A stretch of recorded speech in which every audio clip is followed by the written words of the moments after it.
Welcome to the Wellness Recharge podcast with me, your host, Kiersey Basine, health and wellness speaker and contributor to the Huffington Post and Thrive Global. If you're feeling tired after a long day at work, going through the motions like a robot, and you're really longing to recharge your mind, body, and soul, then keep listening. I'll be interviewing different health and wellness experts on food, stress, sleep, meditation, relationships, and most importantly, self-care. Welcome everyone to today's episode. I am really excited because it's a topic I know that many of you have a lot of questions around and is something that affects the vast majority of us, anxiety. So we're going to go deep into understanding who really should be seeking some professional help for anxiety, if at all, and also, what can you do for yourself to reduce anxiety? Whether that's just a small amount that you may feel throughout the day or sometimes, or maybe you're at the very end of that scale where it's happening to you constantly. So I'm very excited to introduce my guest, Dr. Sandra Scheinbaum. She has founded the Functional Medicine Coaching Academy. She's a clinical psychologist, and she's been one for over 35 years. She is an expert in overcoming panic and anxiety without medications, and she's the author of Functional Medicine Coaching, Stop Panic Attacks in 10 Easy Steps, and How to Give Clients the Skills to Stop Panic Attacks. So hello, Sandra. I'm so excited to have you. How are you today? Hi, I'm great, and I'm so happy to be here. Yeah, I'm excited to have you and talk more about anxiety. And I know you've written books also related to panic attacks, and the two really go together, don't they? I mean, They absolutely do. right? So just looking at anxiety itself, what would you say are some of the signs that you actually have it? Because I know it's a term that's being thrown around a lot today, and I just want to help everyone get clear on what it is exactly. Sure. So I want to say that if you are alive and breathing, you have anxiety. We all do. So this is a normal, natural response because we have the power to think and predict. And therefore, we can start to worry. What if something will happen? So we all have this stress response. It's a response to danger. It's like you have an alarm system that's built in, like a home alarm, and it's wired to be triggered 24/7. So the problem comes in where if you are a wild animal, you sense danger. But when that danger passes, so let's say you're out grazing, you're a deer, and a lion approaches. So now you get this stress response, you sense danger. Maybe you know to run away as a result. But what happens if that lion turns around and decides to go in the opposite direction? Well, then you go back to grazing as if nothing ever happened. You have no memory of it. But because we as humans have the power to think, we are now stuck. Oh, what if he comes again? And we're remembering, and just the act of remembering that scary situation that just happens means we're getting on edge. Well, that's what anxiety is. It's this combination of mind and body. You're focusing on what could happen, what might happen, what already did happen that was scary, and then the body is reacting because it's perceiving that there's some stressor going on.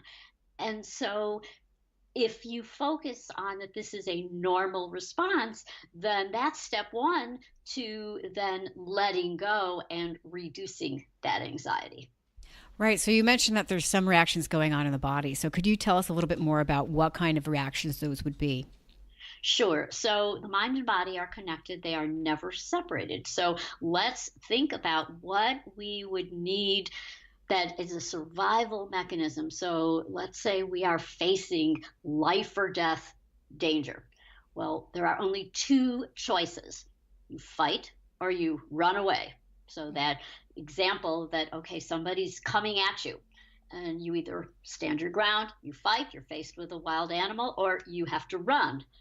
Well, you have to be on such hyper alertness. You have to, then you cannot be digesting your food. So what happens? People who never really let go into a relaxation response may have digestive issues, or you may have difficulty with, you are tensing up, and so you may then have chronic muscle pain. You may then feel, let's say you were giving a speech, you have to give a talk at work, and you would break out into a sweat. Why? The body's sensing that in fighting or running away, you're going to be working hard and might get overheated. So it's starting to keep you cool by sweating. You may also feel constricted. Saliva production might decrease. You may have difficulty speaking. So all of these are the body's intelligent way of responding, because it's trying to direct everything to this emergency. You may have reproductive issues, infertility, because if the stress is ongoing, well, you want to again conserve resources, and you don't want to be giving birth or conceiving during that time. So not almost every system of the body gets involved. The other possibility is that you have difficulty thinking. So imagine that you're really stressed about something, and now you're making a lot of mistakes. You're up late and you're working on something that's work related, and you realize that, oh, I'm making so many errors. I just can't figure this out. Why is that happening? It's because to fight or run away, those are like no brainers. You don't have to think. Those are reflexes. And so brain flow is redirected from the parts of the brain that have to do with thinking and reasoning. Right. So it sounds like our body's conserving itself. It's really focusing all Yep. this energy on trying to flee or Yep. then fight. I've also come across another concept when it comes to being stressed, and that's when people can go into like a paralysis. Is that also Yes. another stress response? Instead of fighting or fleeing, it's actually you're just like frozen. Yep. You become like a deer in headlights. Right. Right. Exactly. So that means it's almost like your whole body shuts down. Yes. Yep. Right. Absolutely. Right. And I know, you wrote a book about panic attacks. So just to let the audience know, is there a big difference between anxiety that we just discussed and then panic attacks? So what does a panic attack look like? Yeah, so panic is an exaggerated form. If you are, if the stressor is perceived as bad enough, if you start to think, I'm going to die, I can't breathe, usually panic is related to distorted breathing. You're holding your breath, or you're keep inhaling more than you're exhaling. And in the moment, then you start to feel like you're going to pass out, like you're going to die. Your heart is racing, like you can't breathe, can't catch your breath. And it's usually associated with these thoughts of utter doom, like, I'm dying, I'm going to pass out. And that is the panic part of it. So it's a slippery slope where anxiety can go into panic, and anxiety, it's more of a long-term worry, just feeling on edge. You're worried about the consequences. And one of the ways to know that is you're not in the present. You're focusing on the what if. What if this, I get a poor evaluation at work? What if I lose my job? And you keep focusing there, and you're going into these scenarios of bad things happening. Right. So when you get into this mode, when would you say you need to seek professional help versus then just trying some techniques on your own? Sure. So if you are finding that that you are consumed, if you cannot sleep, if you've had night after night of where you're tossing and turning, you're not being able to get a good night's rest, if you find that your productivity at work is really, really suffering, if you find that your relationships are being affected with your family, your friends, your colleagues, then you would get professional help. But I really want to warn everyone that's listening that there can be the danger of a diagnosis and then a treatment, because when you are diagnosed with having anxiety disorder, then you are now heightening the anxiety. Now you're worried that you have a disorder, and you may be going to a professional. Psychiatrists are known, general practitioners might say, oh, well, just take this medication, this anti-anxiety medication. You'll have to be on it for the rest of your life. And believe me, I have heard that. And now you have a worse issue.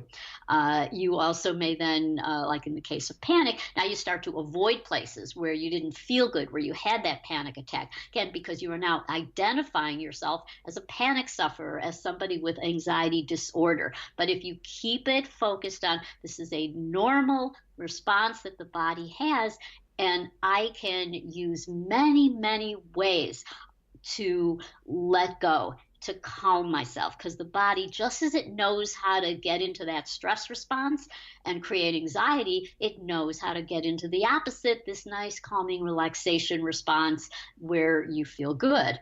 And so the more you keep it as this is natural and you use your strength. So I focus on positive psychology. That's where you focus on what's right with you. So rather than thinking, oh, I've got this disorder and I need to get professional help, start to focus on what your strengths are and what's right with you. And that's a great way to deal with any kind of anxiety reaction.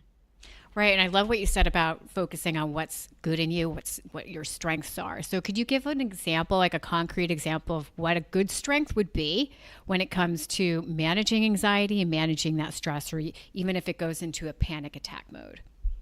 Sure. So, what we all have, what we call character strengths. One of them is perspective. And because I'm old, I have a lot of perspective where I can look back and see the times of my life where I was very anxious and very worried. For example, it started in high school. What if I fail this test? What if I don't do well on the SATs? I don't get into college that I want. What if I was involved with a large company that I was running? It was a medical practice, and I was a partner, and things were falling apart, and I was just, oh, my career's over. I will never, be successful, and so I was characterizing myself that way. Whereas if you have perspective, you can look back and you say, well, I remember that was a situation where I got myself so worked up. But what happened? Nothing really. There was no negative consequence, or perhaps there was. So, very early on, this was way back in the 70s, I was a teacher. I thought I majored in elementary education in college. I thought I was going to be a classroom teacher, but I had a terrible experience student teaching, and I got a B, which is the equivalent of basically failing. Everybody knows if you don't get an A, you're never going to get a job. So I remember thinking, being so anxious, like, what am I going to do if I don't get a job? And as a result, that failure led to my success. I wouldn't be where I am today if I would have been a classroom teacher for 40 years and would not have founded a company and gone on to, publish and lots of success in other areas. So, we often find that our failures are what leads us then to greater success. Most entrepreneurs will talk about that. So that is one great strength. We all have that strength of perspective. We also have perseverance, where we can just keep going. We also have love. We have a strength and creativity. So if we have a problem, how many of you have ever struggled with something late at night and you can't figure something out, and then you go to bed, and then in the morning you look at what you wrote and suddenly, oh, it becomes clear. Here's how I'll solve it. And so there are many different strengths that can result in lessening that anxiety response, where now you can problem solve and you find that you've overcome that. Right. And I love that. And I can totally relate to that. Once, what you said about having this issue or this problem just going through your head and you're wondering what you're going to do. And then when you sleep on it, hopefully you can get a good night's sleep, right? I mean, it's not the type of sleep that you're going to be tossing and turning. You're not necessarily going to wake up with a solution after that. But after a good night's rest, then you wake up and you finally realize, oh, yes, this is the actual solution. This is what I could try to do to make it better or to improve it. So Yeah. I think that's great. And just to go back to what you said about perspective, and I love the fact that you mentioned it can happen really at any age, right? It's whether, you're 15 or you're 75. It all throughout those years you can start to cultivate it, right? Right. And what you can do is ask yourself some key questions like, will this matter in 5 years? Will I Mm-hmm. remember what I'm making myself so upset about? And what I often do, which is a mark of anxiety, is I'll dwell on something. So I will Mm. get, there'll be an email and somebody will criticize it. We can have 1,000 satisfied students going through our program, but if I get one email, somebody's unhappy, a bad review of something, or I make a mistake, like I accidentally copied somebody on an email and or a text message. Oh no, did I just say that? Oh Mm. no, what's going to happen? What are they going to Right. think of me? It's so embarrassing. Well, then you ask yourself, in 5 years, like 5 years, am I going to even remember what that was about? And often, where we have that conversation that keeps playing in our head over and over again, where we did something, we're embarrassed by it, or we're worried somebody criticized us, or we have a conflict with somebody at work, and we just keep dwelling on it and can't let it go, and we're losing sleep over it. So, Mm. to really focus on what's the worst that can happen, can we put ourselves in the future and say, well, I even remember this? I'm thinking back to what you said earlier, too, about the fact that failure can lead to some success, right? You were saying that when you were studying to become an elementary school teacher, you found there was some kind of event that wasn't so successful for you, but that led to something even greater. So, can we look at it that way as well? Absolutely. I'm glad that I basically failed student teaching Mm. because I that led to getting my doctorate in psychology. It led to many other things, and so each failure can be looked back on to say, well, how did it contribute in a positive way, or it builds resiliency. So many of those experiences that we have just build resiliency. So there's a great technique where you're just constantly asking yourself, what's the worst thing that can happen? Mm. And you imagine yourself dealing with it. And often I like to say, nothing good ever comes from embarrassment or shame. Dr. Albert Ellis, who is the father of cognitive behavior therapy, used to talk about that a lot. Like nothing comes from embarrassment, and often we get ourselves so anxious because we're embarrassed. We're about to go up, get on stage and give a speech, and what if I forget what I'm going to say? And Mm. you imagine, what's the worst thing that can happen? So what? I love turning what if into so what if, and then Right. you imagine yourself dealing with it. Right. And I can imagine as you go through it, you realize, oh, that mistake wasn't so bad and I'm stronger for it. Right. So it kind of also builds up courage and it builds up more self Absolutely. confidence. Right. So, Totally. Hmm. yeah, no, I love this, what you're sharing. So we've talked a little bit about perspective. Like, is it something that I'm going to remember in 5 years? Is it even worth remembering? All right. And then you talked about resiliency, you talked about love and then problem solving. But what are some other ways? Because I know you have like a 10-step process or, easy Yeah. steps to reduce panic attacks and within that, of course, anxiety. So, what are some other effective ways to decrease anxiety? Sure. So, one is to not forget to breathe. So, when we are anxious, we tend to be either holding our breath because we're tightening everything up. It's like that deer in headlights, like, and then you don't breathe. Or we're panting, like we're breathing so fast and we don't realize it. We're breathing through our chest, or we're inhaling and then we're not taking the time to exhale because we think we're tight and tense and have trouble breathing. So that last pattern can lead to hyperventilation, which is that feeling of having a acute panic attack. And so if you just slow down your breath, and the reason I really like that, so you imagine your belly is breathing for you. And as you do that, and the key is to do this in super slow motion, because what's happening then is it's creating this quieting response. And now your thoughts are slowing down, because often it's those racing thoughts that are tied in with anxiety. What can happen if you start slowing down your thoughts? Well, another technique. So now your breathing is quiet. And one of the ways to know that you're breathing from your belly and not from your chest, you keep your shoulders quiet. They don't get into the action.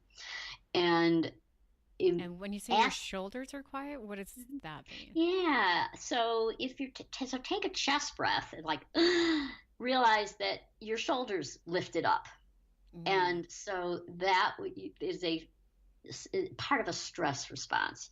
But if you're just moving your belly, if you watch an infant breathe, you see that there's just their belly going up and down. right.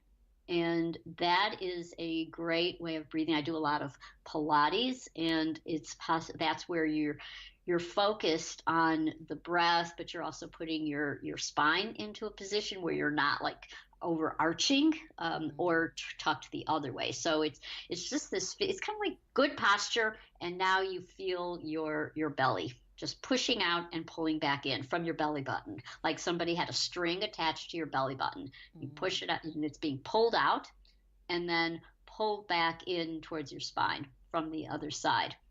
And then while you're doing that, you can ask yourself, what tense am I in? Anxiety tends to be future. What if? What if, something bad happens? And you can question that by saying, is it happening at this very moment? And that can often be used like if you're worried about the safety, if you have kids and they went off, they left for the evening and they're driving around and you're worried something could happen to them. Where's the evidence at this exact moment in time that anything mm. bad is happening? No, I love And that. I think that's so powerful because it brings you back into reality. It's not your version or your thoughts of what could happen, right? But it's really coming back and realizing this is really what's happening, not what I'm conjuring up in my head. that's exactly right. So at this moment, is somebody firing you from your job? At this moment, have you has that investment that you've just invested, let's say in a stock, has the market crashed at this very moment? Well, it might, but there's no evidence at this very moment. Mm, So that is very, very helpful to to do that, to go through that process. mm.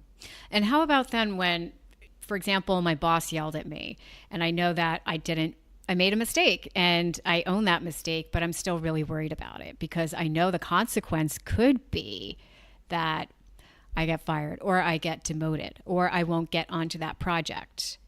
Yep. So, how would you deal with that? Obviously, you think of, okay, that's not happening right now, but this, I would imagine, would jump into the problem solving part of, well, what can I do to actually, sort of mitigate this, Yeah. right? So that's where imaging, daydreaming comes in, focusing on your complete life. And Mm, trust me, I was such a worrier and a perfectionist in my work. I would proofread things 10 times. It would take me twice as long as someone else because I always had to have everything perfect. I wanted the A plus, I wanted the compliment from my superiors.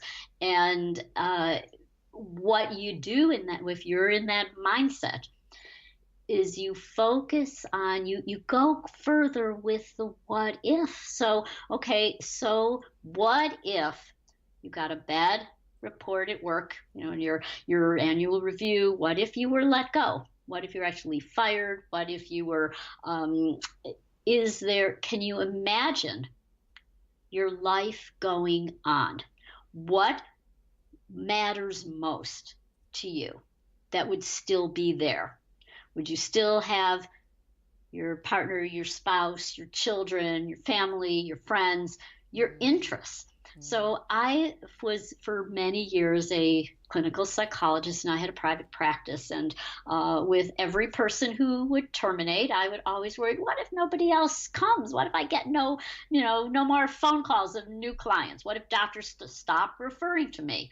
Well, I always thought I loved nutrition at that time. This was back in the 80s. Macrobiotic cooking was big, and I loved doing that. Thought, wow, that would be so nice. I could just have a few women in my kitchen and I could teach them healthy cooking, and I would really enjoy that. And so focusing on something, or I would still have my children were babies at the time. Well, I'm not losing my family. I'm not losing, my what matters most. I could still pursue my hobbies. Maybe there will be something else that I will find that I can do. Before I became a psychologist, I had lots of different careers and transition, and for a time I was actually a trader at the Chicago Mercantile Exchange, and I saw a lot of people there who would gain a fortune, lose a fortune, and then they often went on to have thriving careers somewhere else. My older daughter is an actress, and many of people who started with her and were theater majors and quit that business, so they had knew failure after failure and now found a career in real estate, for example, or they're running yoga studios or they're doing something else. They are thriving. So Right. that failure, it wasn't the end of the world. And so what I'm saying is, you imagine, you put yourself out in the future and you just have this sense that it won't be gloom and doom, the end of the world. And maybe you don't have it defined yet exactly what you're going to be doing career wise. But if you trust your gut that I'll figure it out, I'll know what to do. And again, it is not life or death. Right. And I loved what you said about focusing on what matters, about like focusing on your family, your friends, your spouse, your partner, the things that will most likely stay constant and will be with you Absolutely. no matter Yes. what happens to you at work, or whether you're going to have to change careers or positions or jobs, or maybe make a complete change. And I'm just really curious because under the whole umbrella of anxiety, I know that a lot of us also tend to feel anxiety around food. And Yes. whether that's because, oh, we're worried that it will make that particular food that we're eating will make us gain weight, or could make us feel very sick, that we're on, some of us could be even on a very restricted diet right now. And then the thought that of, oh my God, if I accidentally get something into my body or mouth that doesn't work for my body, what will happen? And, that type of thinking. So, what are some ways to tackle food anxiety apart from what we've already talked about? Sure. So focusing on it's the long game. It's we're in it for the long run. It's not one particular morsel. Mm-hmm. And so you look at the body has an opportunity to heal, to recover. And so often we worry so much about what we are eating. And I personally have done this for years, and I drove my daughters nuts as they were growing up. And what I have now come to the realization is that there's it's constantly changing, and so we want to have some good food rules. So maybe that is, as much as possible, we're going to buy organic, we're going to maybe gluten free and avoid dairy, we're going to look at what's right for us, having a variety of color, because color, the pigments in foods are those phytonutrients that are so important. So maybe it's making sure we're going to eat tons of vegetables every Right. day, and so we have some basics, but all we can do is we can be 99%. but there's always things out of our awareness. So I had the experience, it's actually yesterday, where we went to a restaurant where everything was being prepared with poor oils. So basically, there was nothing on the menu that I wanted to eat. And I got some steamed vegetables, but they didn't steam it. It was in soy sauce, so I knew there was some gluten in there. And it was a birthday celebration, and I had brought with a cake. And so years ago, when I struggled with sugar addiction, I could not have handled even taking a bite of that cake. But now, because my diet is so focused on high fat and looking at I intermittent fast, and so I did an experiment, like what would happen if I just took a few bites of that cake. And today I'm finding, okay, I'm not craving sugar like I used to, where I would just one bite would send me off the edge, craving it every place. So I think it's individualized. You look at what works for you. So sometimes, of course, if you have celiac disease, then 100% you want to be extra careful about gluten. But if you want to avoid the anxiety reaction, because that can be worse than what you actually ate. So if you do eat something, or you overeat, or you find, oh, I told myself I wasn't gonna binge on this, and I did it anyways, and now you feel so guilty. Oh, I'll never change. What did I do? It's hopeless. Well, that's going to cause a anxiety reaction, and then we eat more, because part of the stress response for so many of us is you crave high carb sugar, or other types of foods that you're going to overeat. So it's let it go and say, okay, what do I want to do for the next meal? Maybe I'm going to add more greens. Maybe I'm going to get out and take a walk.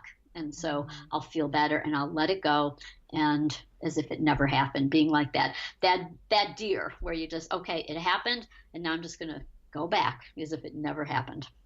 Right, and take corrective steps, and knowing that once you do that, once you go back on the better path, so to speak, or a path that's good for you, then you can feel better about it and say, oh, okay, I slipped up, so what? It's like what you said, so what, right? Now I'll just pick myself up and move on. Absolutely.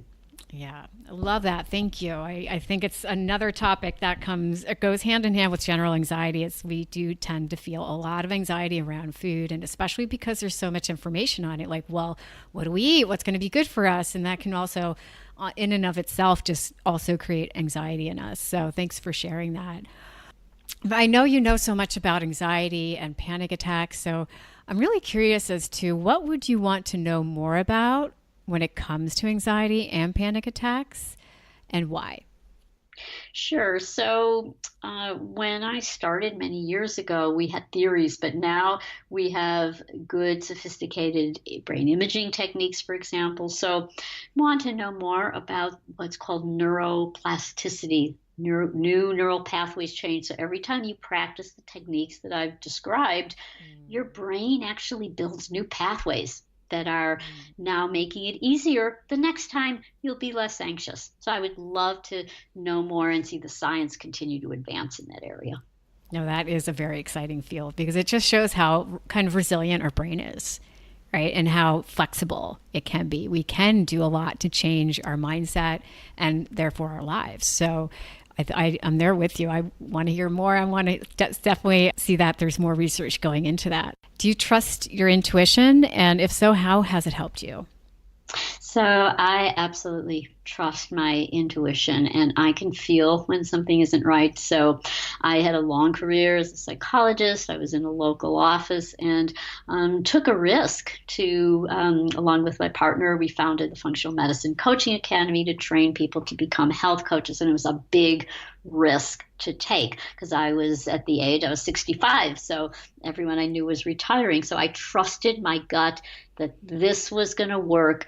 We envisioned it, and it worked. But without that gut instinct, I would still be in that local office deliberating. Should I do it? Shouldn't I do it? What if it fails?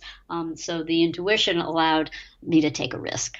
Oh, that's fantastic. I love that. You took a big leap, and it definitely paid off. And, just by listening to that inner voice, that intuition, whatever you want to call it, like in your case, your gut, it led to such great things. So I think that's a great example for everybody out there. And I'm just curious, like, was there a certain thought in your head that came up all the time, or was it like an actual feeling? Because you talked about it being like your gut sensation. How do you know it's your intuition?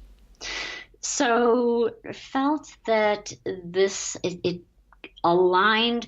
The ideas that my partner and I were generating aligned with our mission and purpose, which was to have a greater influence, was to serve more people, was to create an army of health coaches who were going to go out and then inspire people to create wellness through this functional medicine method of coaching. And so it was this vision, this dream to fulfill my meaning and purpose that felt right. So I felt excited. And so that was what I was sensing. It was aligned with that creativity, like we just kept generating ideas. It didn't feel like the sense of dread, because other times intuition, like having encounters with somebody who wanted to partner with us as an investor, for example, didn't feel right. So because again, so the intuition worked the opposite way. It was like a warning sign.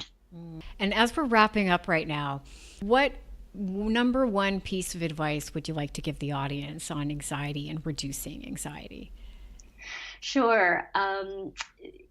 To really own your strengths, to focus on what's right with you, and that we all have the ability to problem solve, the ability to have perspective, to think logically, as well as trust our gut. And if we trust that, then we can shift from that what if to so what if, and let it go. Thank you so much, Sandra. And for everyone out there now listening, she has a wonderful, simple guide to relaxation through breathing. She did mention that earlier, and that is a great way for you to immediately feel some relaxation and some relief from any anxiety that you're feeling, or if it even goes into a full-blown panic attack, right, Sandra? Yes. So that ebook and that guide will be in the show notes. So if you go to wellnessrecharge.com and look up this episode, you will find that link, and also the links to her book. She has the books on panic attacks and how to reduce or eliminate panic attacks in 10 easy steps. So those links will also be in the show notes. Go to wellnessrecharge.com. Thanks again, everyone, for listening. It was wonderful to have you back. And thank you so much, Sandra. Everyone, have a great day.